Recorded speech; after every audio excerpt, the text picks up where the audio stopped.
Hello and welcome to Favorite Rugby on Fair Sports. And Jacques Ninoba has just announced his side to take on the All Blacks on Saturday in the first Rugby Championship match of 2022. Kickoff was at 5 o'clock at the Mbombela Stadium, and it is a red-hot Springboks side which has been selected. The big news is Curtly ARENDSE has been backed to face the All Blacks. Malcolm Marx will make his 50th Test appearance for the Springboks in the starting lineup, as well as a surprise inclusion on the bench.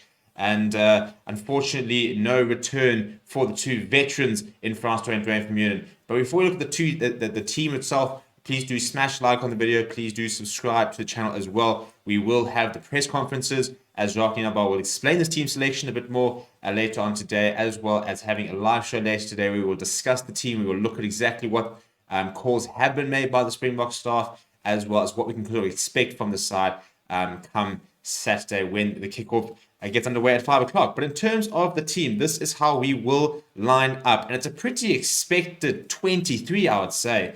But a couple of surprise inclusions, especially with a starting berth for Malcolm Marx, who has very much been coming off the bench to phenomenal effect, really. But in his 50th test, he will run out and start. I think one of his first starts, in terms of him starting in Bongi Manambi coming off the bench, it's almost World Cup era type vibes. But if we look at the side and starting front row, Trevor Nyakane, Malcolm Marx, Frans Malherbe, I mean, it's world class, isn't it?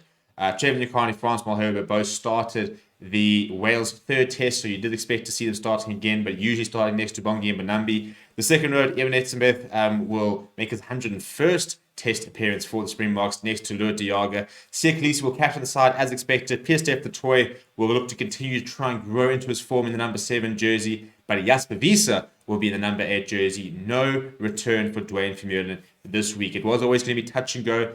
They did confirm last week that they were to try and pick a team on Thursday last week, for example, that Dwayne Vermeulen would not be fit because he was basically a week behind in training. So by those sort of accounts, it does look like he might be able to feature next weekend at Ellis Park. Whether he will, we'll wait and see. But until then, Jasper Wiese is the second choice number 8, and he has once again been backed. Was pulled off early against Wales in the third test and replaced by Kwagga Smith. But he did also have a man of the match performance in the first test. So he'll be looking to try and replicate that performance rather than the one which saw him getting binned early on.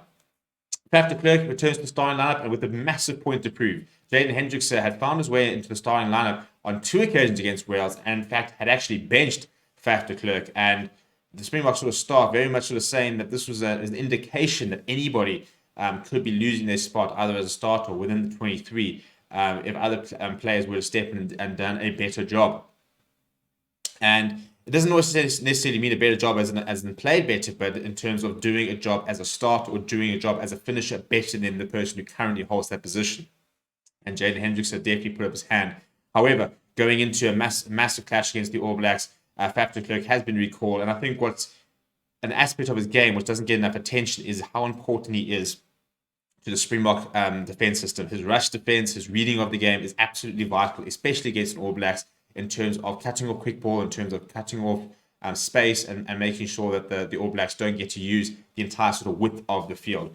Handré Pollard will be coming off the back of a much better performance in the third test, where he looked a little bit more like the general that we'd sort of come to know during his performance in the World Cup. And the back three with Makazole Mapimpi, who will look to try and get some better form, hasn't had as much opportunity with ball in hand as he'd probably like. So he'll be definitely wanting to get his hands on the ball a bit more this weekend. Damian Willemse continues the number 15 jersey after an electric Welsh series where he very much could have been named player of the series. But Curtly ARENDSE, the very big selection, has come in place of Cheslin Colby. A lot of speculation where they might go with Jesse Creel, who's a bit of a safer option potentially because he's played there before. But they have backed the youngster in Curtly ARENDSE after his impressive performance against Wales. And in the midfield, Damon Dealindi Lekanya, as we expected, probably one of the 2 best centre combinations in the world. Off the bench, Bongi Manambi has got a rare time in the number 16 jersey. He's probably become quite accustomed to the starting lineup, but he'll be next to Steven Kitshoff and Vincent Koch. So a very impressive loose chair coming off. I mean, there is really not much difference between the starting front row and the second front row. And a very, it just sort of shows you the impressive depth, especially when you think that somebody like a Rateko Baditswe or Oxen Chair doesn't get into this 23. We've gone with a 6-2 split, which means, and quite interestingly, we've gone with an extra lock on the bench.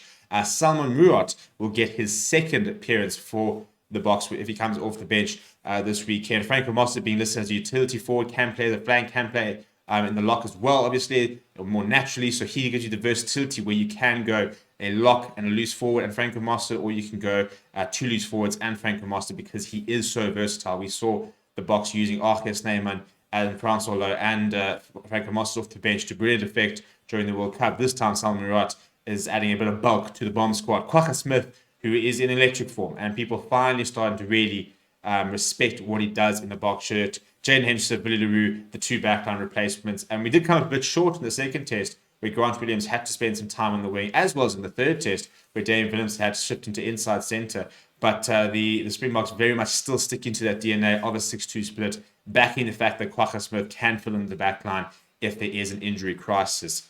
For me, it's a very impressive side. It's a very strong side. I think it is the strongest 23 we have at our disposal. Unfortunately, for Frans Steyn, there's no room for him. Whether there will become room for him later in the tournament remains to be seen. But the biggest issue, I think, is that they very much want to include Billy LaRue because of his playmaking abilities, especially in sort of the second half.